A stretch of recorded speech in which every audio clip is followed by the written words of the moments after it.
Salut à tous, moi c'est Grégoire Couty, je suis en PT étoile, j'étais en PTSI 2 l'année dernière et donc j'ai 19 ans et je viens de région parisienne à la base, donc rien à voir avec Marseille.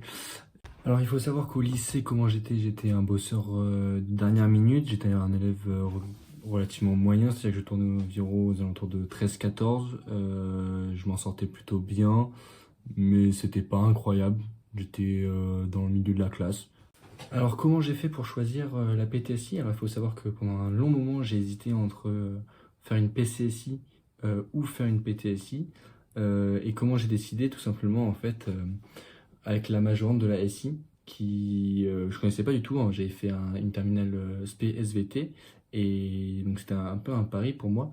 Mais étant que j'étais pas un grand fan des mathématiques, même si j'avais pas des notes mauvaises, euh, c'était vraiment le côté SI, le côté de on découvre en fait le monde qui nous entoure, comment la science, comment les maths et la physique sont appliquées dans tous les systèmes qui nous entourent, que ce soit de notre voiture, que ce soit notre bouilloire, que ce soit notre machine à café, notre lave-linge, l'avion, enfin tous les trucs qui nous entourent.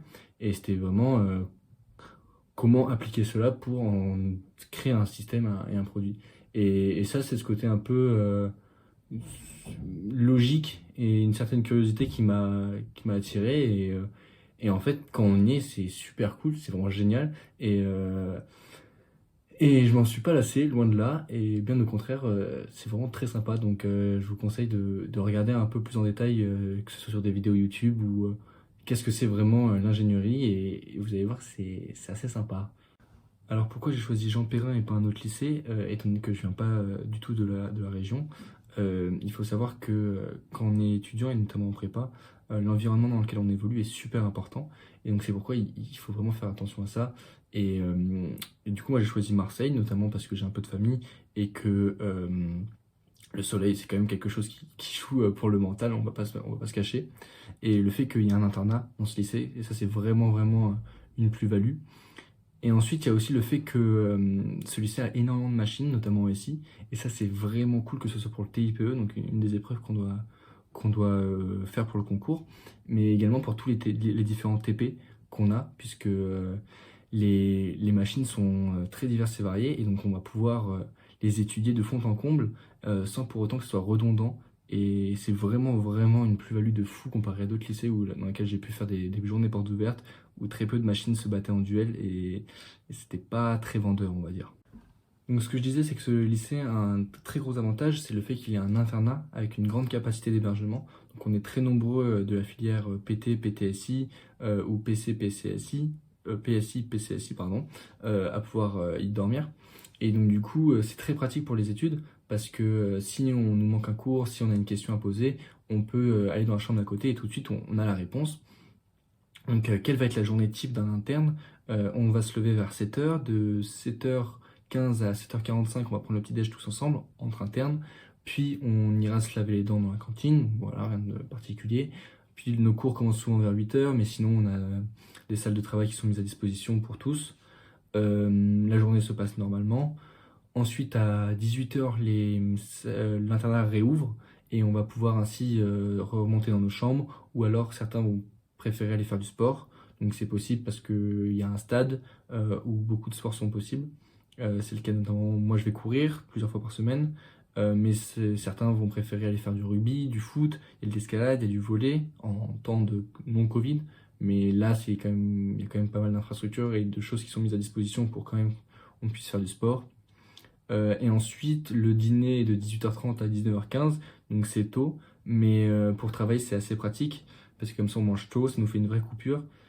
Et ensuite, le soir, on travaille comme on veut, on a nos chambres, on a des salles de travail par étage, si on veut travailler à plusieurs avec des tableaux. Donc là, par exemple, je suis dans ma chambre de l'internat, donc il y a un tableau derrière moi, qui est très pratique, comme vous pouvez le voir, il est un peu sale, c'est parce que j'utilise ça assez souvent. Euh, et donc l'internat c'est vraiment cool. Et surtout qu'on est nombreux à venir de pas forcément de Marseille même, ou même certains pour Marseille c'est pas forcément très pratique et très accessible, donc ils ont facilement une place. Néanmoins, l'internat ferme le week-end, donc il faut prendre ses dispositions pour pouvoir trouver un logement pour le week-end. Comment s'est passée ma PTSI? Alors moi, en PTSI, il faut savoir que c'était pas forcément évident dans le sens où le rythme est bien plus élevé qu'au lycée. Néanmoins, les choses sont faites de telle manière à que ce soit progressif. On rentre en prépa, certes le rythme est plus élevé, mais on n'est pas tout de suite noyé. Les choses sont bien faites de telle sorte qu'on puisse prendre le train dans le bon wagon. Et donc le rythme va accélérer de petit à petit. Et si on s'organise bien, si on essaye d'être le plus mature possible, si ça demande quand même certains sacrifices, il n'y a pas trop de problème. En vrai, si on est sérieux et si on s'en donne les moyens, il n'y a aucune raison pour laquelle la prépa, ça ne fonctionne pas. Et au contraire, il y a de très belles surprises. On a de nombreux cas de gens qui, au lycée, c'était pas forcément des flèches et qui réussissent extrêmement bien en prépa, mais c'est aussi le cas pour l'inverse. Donc c'est vraiment une question d'organisation et de maturité, c'est ce qu'on nous a toujours dit. Et donc moi ça a plutôt bien fonctionné étant donné que je suis arrivé en PT étoile. Et après là maintenant le rythme s'accélère encore plus et là on prépare les concours petit à petit et donc en mai c'est les concours et après on verra dans quelle école on sera l'année prochaine. Pour ma part je vise les arts et métiers comme de nombreux de mes collègues. Pourquoi les arts et métiers? Il faut savoir que la filière PTSI a énormément de place pour cette école et c'est une école de qui est assez prestigieuse. Donc on souhaite beaucoup l'intégrer et elle correspond forcément à notre profil étant donné que c'est beaucoup de SI. Donc on s'y plaît souvent. Néanmoins, c'est une école qui reste généraliste. Donc, il y en a qui font de la finance après avoir fait les arts et métiers. Il y en a qui travaillent dans l'énergie, dans les transports, dans l'industrie, dans le conseil. Il y a vraiment plein de choses. Néanmoins, c'est pas pour autant que si on est en PT, on va seulement avoir les arts. C'est faux. Chaque année, il y en a qui arrivent facilement, pas forcément, mais qui arrivent à intégrer l'ENS. Il y a des cas pour Centrale, il y a des cas pour les mines. Et après, il y a aussi tout ce qu'on appelle les E3A et les INP du concours CCP, où du coup, là, ça va être par exemple Felma, le LNC Cube, l'INP Grenoble, etc., l'INP Bordeaux, le CE, enfin bref, il y a beaucoup d'élèves qui trouvent des écoles sans trop de problèmes à la fin des 2 années de prépa. Du coup voilà, donc pour l'instant on travaille et on croise les doigts et on verra où est-ce qu'on sera l'année prochaine. En tout cas j'espère vous avoir aidé et si vous avez des questions n'hésitez pas à nous contacter, on fera de notre mieux pour y répondre.